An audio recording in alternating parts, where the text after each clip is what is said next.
ఉంటే కంఠం నీలంగా కాంతి పడి ఎలా ఉంటుందో మా ఆయన అలా ఉన్నాడని పొంగిపోయింది. లోకం పొంగిపోయిందిట. కడుపులోకి తీసుకోలేదు, బయటికి వదలలేదు, కంఠంలో పెట్టుకున్నాడని లోకం పొంగిపోయిందిట. అప్పటి నుంచి ఆయనకు పేరు వచ్చింది, నీలలోహితుడు, నీలగ్రీవుడు అని. ఆయనకి నీలకంఠుడు అని పేరు. నీలకంఠ అని పిలిస్తే చాలట, ఓహో ఎవడో నేను చేసినటువంటి లీల స్మరించి పిలుస్తున్నాడని పొంగిపోతాట.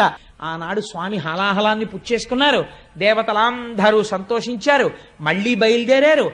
ఆనందంతో మళ్లీ పాలసముద్రం దగ్గరికి వెళ్ళిపోయారు. అమ్మయ్యా, మొత్తానికి హాలాహల భక్షణం అయిపోయింది. ఈ పుణ్యమాని పార్వతీ పరమేశ్వరులు ఇద్దరిని చూసేశాం కాబట్టి వీళ్ళు మళ్ళీ శ్రీమన్నారాయణుడు చెప్పాడు కదా, ముందు హాలాహలం వస్తుంది, బెంగ పెట్టుకోవద్దు, మనం మళ్ళీ వెళ్లి క్షీరసాగరాన్ని మధించాలన్నాడు. అందుకని అందరూ బయలుదేరి ఇప్పుడు మళ్ళీ వాసుకుని చుట్టి మళ్ళీ క్షీరసాగర మదనం మొదలుపెట్టి ఉత్సాహంగా, ప్రమాదం వెళ్ళిపోయింది కదా, ఇంకా హాలాహలం వచ్చేసింది, ఇంకా ఏవో వస్తువులు వస్తాయన్నాడు ఆయన. అది ఏమిటో చూడాలనుంది. సంతోషంగా తిప్పేస్తున్నారు పాల